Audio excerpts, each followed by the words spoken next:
Then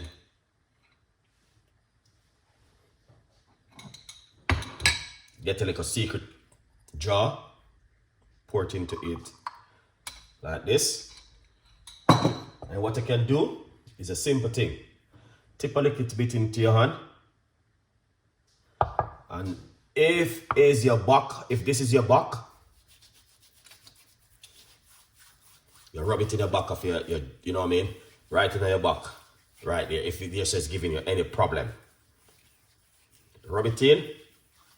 Alright. If it is your knee, you rub it in same way like this. Alright. Do not wash yourself after or anything. You want to leave it overnight.